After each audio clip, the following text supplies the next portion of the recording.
le FMI met à nouveau en garde contre le protectionnisme. Des nuages plus sombres qui se profilent au loin. Christine Lagarde a attiré ce mercredi l'attention des gouvernements sur les menaces qui pèsent sur la croissance économique mondiale, dans un discours prononcé à l'université de Hong Kong, à quelques jours des rencontres de printemps du FMI qui débuteront lundi prochain. Le tableau général est actuellement lumineux. Mais nous pouvons voir des nuages plus sombres pointer à l'horizon, a déclaré la directrice générale du Fonds monétaire international.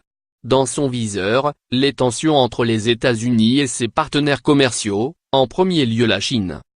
Lire aussi, commerce mondial, la Chine est-elle déloyale?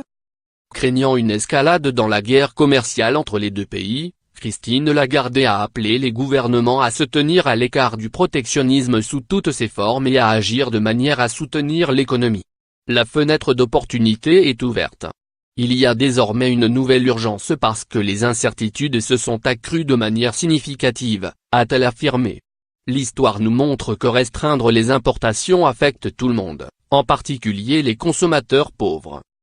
Si elle a reconnu que certains pays avaient des pratiques déloyales qui doivent être éliminées et qui peuvent laisser des traces sur les balances commerciales, l'ancienne ministre de l'économie française a refusé de considérer le retour de mesures protectionnistes comme une solution appropriée. La meilleure façon de s'attaquer au déséquilibre macroéconomique n'est pas d'imposer des droits de douane mais d'avoir recours à des politiques ayant un effet sur l'économie dans son ensemble comme les outils budgétaires ou les réformes structurelles, a-t-elle déclaré. Face à ces menaces protectionnistes, la directrice du FMI a dépeint la relative bonne santé de l'économie mondiale, faisant preuve d'optimisme pour l'avenir. En janvier, les prévisions de croissance de l'institution avaient été relevées à 3,9% pour 2018 et 2019. Christine Lagarde a par ailleurs souligné que les économies avancées devraient s'accroître au-dessus de leur potentiel de croissance moyenne cette année et l'année prochaine et que les États-Unis étaient au plein emploi. Parallèlement, en Asie, les perspectives restent solides, ce qui est bon pour tout le monde puisque cette région contribue à près des 2/3 à la croissance mondiale. Mais selon elle, les politiques menées par certains pays, en particulier les États-Unis et la Chine, qui soutenaient l'économie, vont s'estomper et entraîner, à terme, un ralentissement du rythme de la croissance. Lire aussi, la France a une dette extérieure de 461,5 milliards d'euros qui s'aggrave. Le discours de Christine Lagarde s'inscrit dans un contexte de regain des tensions entre la Chine et les États-Unis.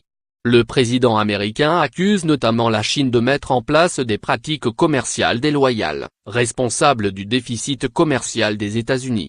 Après avoir imposé début mars des droits de douane de 25% sur les importations d'acier et de 10% sur celles d'aluminium, l'administration Trump a dressé une liste provisoire de produits chinois représentant 50 milliards d'importations susceptibles d'être soumis à leur tour à de nouvelles taxes américaines.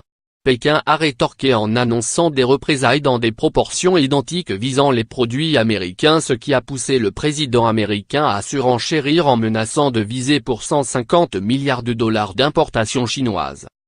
Mardi, au forum Boao pour l'Asie, le président chinois a plaidé pour une nouvelle phase d'ouverture de l'économie chinoise et s'est engagé à réduire certains droits de douane, en particulier ceux concernant les importations d'automobiles.